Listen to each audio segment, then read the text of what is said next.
sa living area. Ayan. Ito para pintura.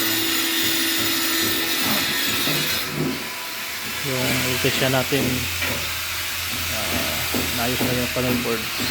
Final na yan. Yung ceiling natin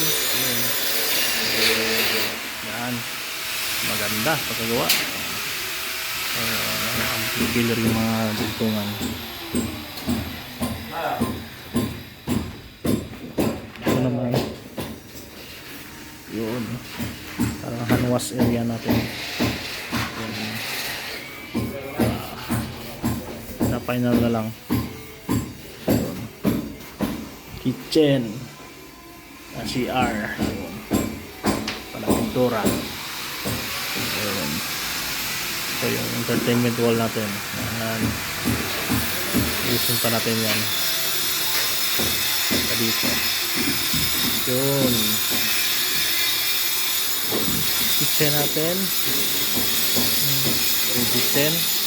So ito ilalagay yung island counter, yung mga lighting. Ito na yan. So yan mga boss. Ayos. Sa labas ano pa rin. Ayan.